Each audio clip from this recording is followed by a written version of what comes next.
Hello everyone, we're going to be carrying on looking at cutting using a scalpel. Please do watch the previous video to this where I was talking about using a scalpel blade safely and most importantly disposing that scalpel blade safely. It's very important that you watch that video before you watch this one and before you get started on cutting. So once you've done that, you'll know that today we'll be using the scalpel. So we've got a nice fresh clean blade on this, and to help us cut, the other tools that we need are a ruler to help us cut some nice straight clean lines. I have a few different examples of rulers here. I think firstly, avoid using a plastic ruler if you can. With a plastic ruler, and the blade is so sharp that over time it will actually cut into that ruler, and it'll make it quite difficult and potentially quite dangerous to cut. And as well as that, it'll give you some jagged edges, which you don't want, because then it just makes everything look a lot more messy. So I have a few examples of metal rulers here that I'd like to go through. So firstly, I think when you are choosing a ruler, always make sure that it has metric scales, so millimeters, centimeters, meters, and then I think the first thing that you need to think about when you are using the ruler is that you keep it nice and straight and that you hold it at a distance. So your hand is spread across it sort of at a large distance. The reason for that is that if you're just holding it like this and you start to cut, the ruler could move quite easily. But when you're holding it like this and you're supporting it as much as possible, then suddenly it becomes a nice straight guide for you to use. Okay, so two things I'd like to discuss first. First of all, you can see that I'm using a cutting mat on the table. You can buy these in various shapes and sizes from online or an art store or craft store. I think it's definitely worth investing in one of these. You can keep it for a very long time. They're very durable. I think especially if you are working from home. Using one of these just protects the table below. Otherwise, you'll start to get lots of cutting lines through your table, which is probably not the best thing to do. Alternatively, if you don't have a cutting mat, it might be worth getting some sort of very rigid sheets of cardboard or a piece of board that you can use that just protects the surface below. But ideally, a cutting mat is best because, as well as protecting the surface below, it also allows for you to have a lot more precision in what you're working on and what you're cutting. And most cutting mats actually have a self-healing quality, which means when you do cut an item onto them, they do sort of heal back.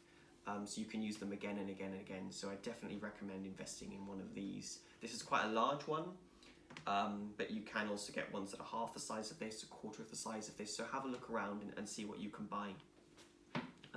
Going back to the ruler, once you've lined it up and your hand is spanned across quite a bit, the idea is that the ruler guides your blade. I think so you can hear like a tapping sound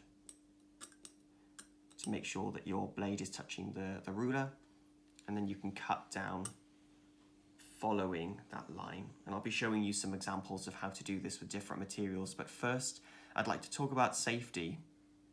And I think the most important thing is just to take your time when you're doing this. I think lots of people think they have to press really hard or hold the blade like this. That's not how you should do it. You can hold it quite lightly, hold it away from you. And because it's so sharp, you don't actually need to apply too much pressure. I think it's always best to just do multiple cuts. So it might not go through the first time, but you keep cutting and go through safely. And I'll show you some examples of that. But the other reason for going slow and to keeping a light weight is that it's just a lot safer for you using a scalpel, because I've seen it before, even myself included as a student, when you're rushing or pressing hard, the blade could suddenly come over the edge and you could have a really nasty shock. Not very pleasant. I wouldn't recommend that. So I think keep it slow, keep it steady, and just follow that ruler. Now, one thing that can actually help with this is by using a ruler that's actually a bit thicker and higher up. You can see with this one, compared to this one, I mean, it's elevated a bit more off the surface of the desk. And if you cut along this, you're a lot less likely to injure yourself because the blade is up against that sort of high piece of metal. So you might want to consider investing in one of these just for accuracy and safety. The other ruler I have to show is actually a plastic ruler, and a few minutes ago I said do not use a plastic ruler, but you can actually get some plastic rulers that have a metal cutting edge. So the ruler is plastic, but this edge here is actually made from metal, which means that will actually solve your plastic ruler problems. And if you do cut along this, again holding it the same as before, making sure the blade lines up, it will give you a nice clean cut without cutting into the plastic of the ruler because it's being protected by that metal strip.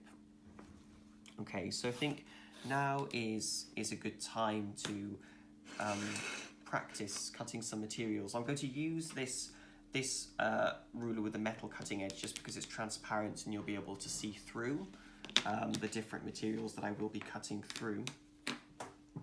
I think one other thing to mention is that, you know, if you are working at a table or at a desk and you're using sharp objects, always make sure that you're present. If you've got any family members around or young children around, and you know, if you are leaving the space, you should just make sure that any sharp objects are out of reach. I'm going to start by cutting some paper just to show you how the scalpel blade works. Here I just have a very standard piece of white A4 paper.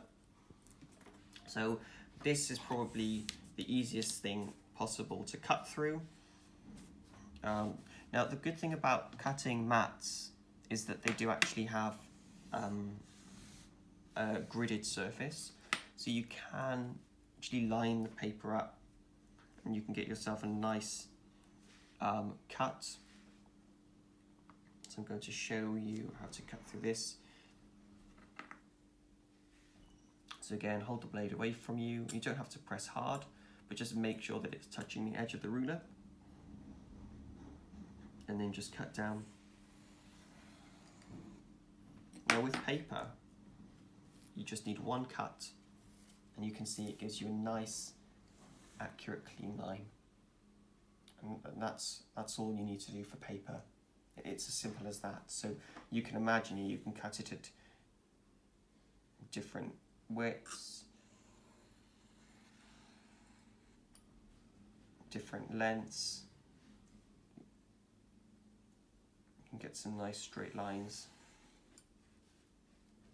like that.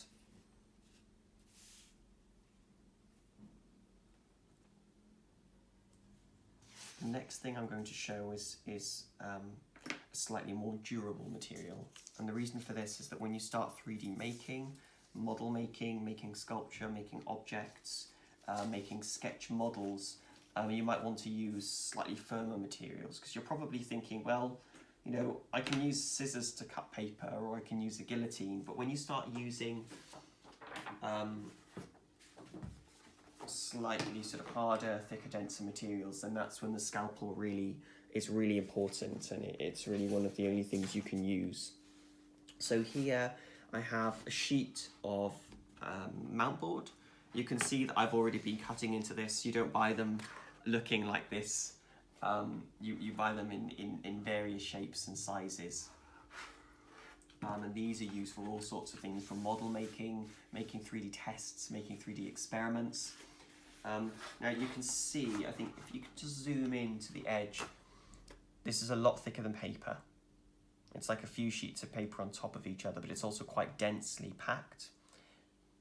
So this one will require a nice sharp scalpel blade, and it will also require a few more cuts. So what I think I'll do is cut this edge piece off here,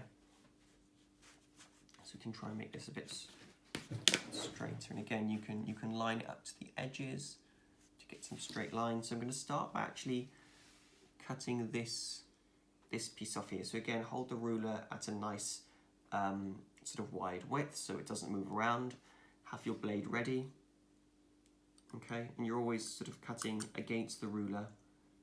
You might want to start by just doing a light test cut. So if I take this off, you can actually see the line, a very fine line that the scalpel makes. And you might do this first because then it just helps. It helps with the scalpel to guide it through on the next cut. So I'm going to line the ruler back up to that line that we just created. And I'm just going to do a few slow light cuts. That's 3, 4, 5. It's almost done. You can see it's starting to cut now. Line this back up again. And there we go. So that was about 5 or 6 cuts. And you can see it's cut straight through.